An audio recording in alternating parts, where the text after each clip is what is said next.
Hello, so today we're going to learn how to do a vertical. You're going to go to Google Docs and you're going to click on the horizontal that you've already created and brought to your Google Docs from SBS Charter. You are then going to open up the section that you're going to be doing a vertical on. Now, first step is writing key things from the text into the center column, affectionately referred to by me as the insides. This is words from the text, not putting it into your own thoughts, but just using the scripture from the text. You'll want to include people, things that are happening, where they are, what God is doing, when God is mentioned, etc. And then you're going to put the verse reference before it so that we know where you got it from. Here I can see you put in that they're in the land of Judah, there's a famine, they've gone to a foreign land, some die, the Lord has visited his people, and the key characters of Ruth and Naomi.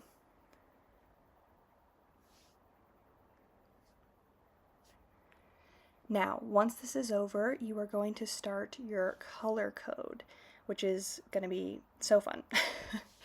You'll be given a color code to follow, and so that is what you can look at while you're doing this. You're going to want to color code certain things like people, the Godhead, events, dates and times, geographical locations, etc.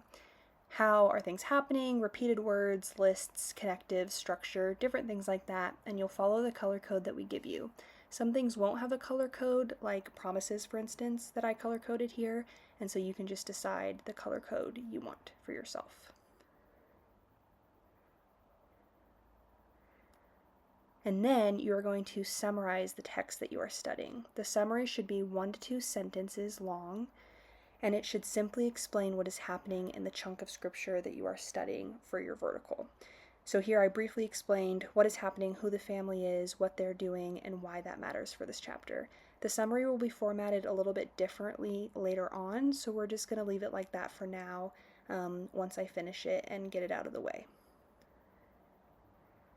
Perfect. Now you're going to make observations to build your builds off of for your vertical. So my first observation is going to, or the first observation is going to be the primary observation. And here I have observed where. Very important. That they are in the land of Bethlehem, but then they go to the land of Moab. You will simply just restate what the text says. I observed where, so I write Moab and Bethlehem. Your second observation, also known as the context observation, is where you're going to bring a little bit more context to what you first observed. So now I'm going to explain that a man and his family, who are Israelites, who are in Bethlehem, which is the promised land, decide to leave the promised land because there's a famine and go to Moab. It just breaks it down a little bit of what I've already seen to add a bit more context before I dive in.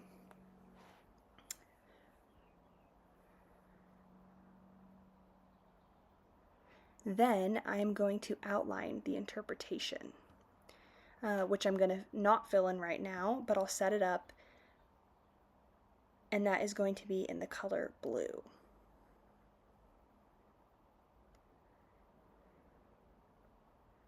So primary observation and secondary observation can be in black, interpretation will need to be in blue, and then I'm also going to outline the timeless truth that you'll need, and that will need to be in red. But right now I'm not going to fill those in, I've just set them up.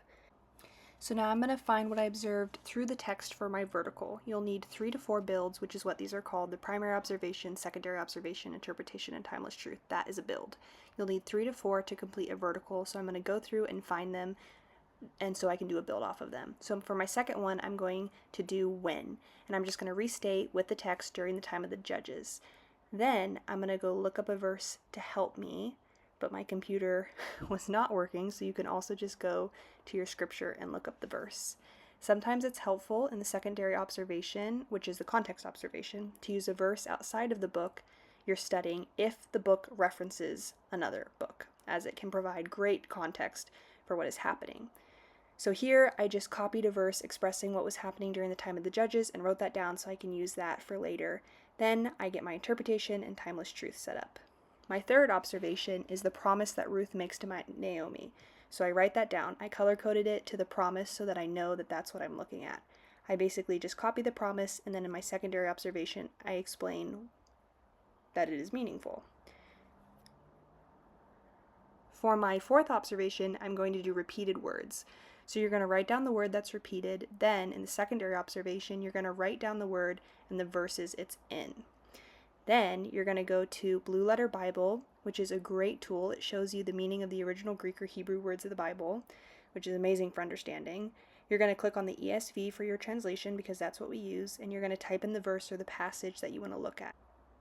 Once you find the verse that you want to look at, you're going to scroll down and find the repeated word. So here's bitter, and then it has the Strong's, which is a way to find the word and the number attached to it. You're going to write that down, and then you're going to kind of summarize what it says the word means. So for here, it's bitter. To make bitter, to embitter oneself, to show bitterness. You're just going to make it very clear. I'm also going to do Mara, so I'm going to go back to that verse, and I'm going to find Mara and the Strong's and write that down and the meaning, and that is going to help me when I do my interpretation on the word because now I can better understand it. So now that I have all my primary observations, I'm ready to interpret.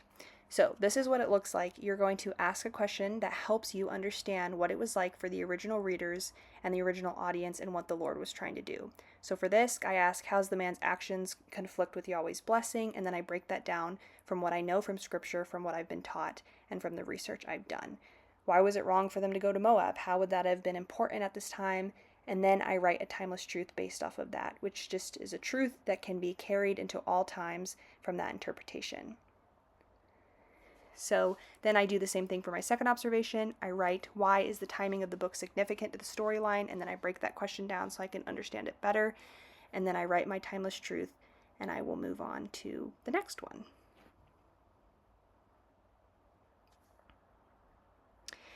Now, your interpretations will vary in length. Sometimes it's quite long and sometimes it's a bit shorter. That's perfectly fine. You'll just need to answer the question that you have asked, research what you need to, and then express it well.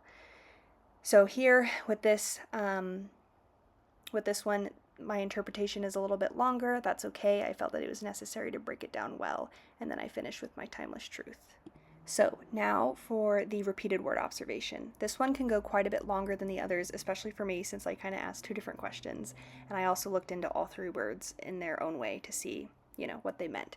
So sometimes it'll be longer, but that's okay. If you feel what it's needed, then go for it. I also referenced Naomi's name and what it means, so I quickly just went over to Blue Letter Bible, typed that in, and then I put that in the interpretation just because I felt that it helped with the point I was trying to make. So this interpretation is a bit longer. Don't be scared by that. Yours do not need to be this long, but it can be if you want it to be, and it can be really helpful depending on the question that you're answering. You just need to make sure that you do a good job and that you answer it thoroughly.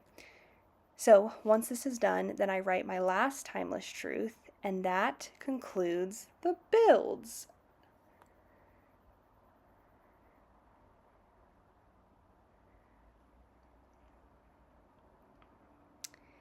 Perfect. That concludes the builds. However, for it to be a vertical, one of the builds needs to have an application.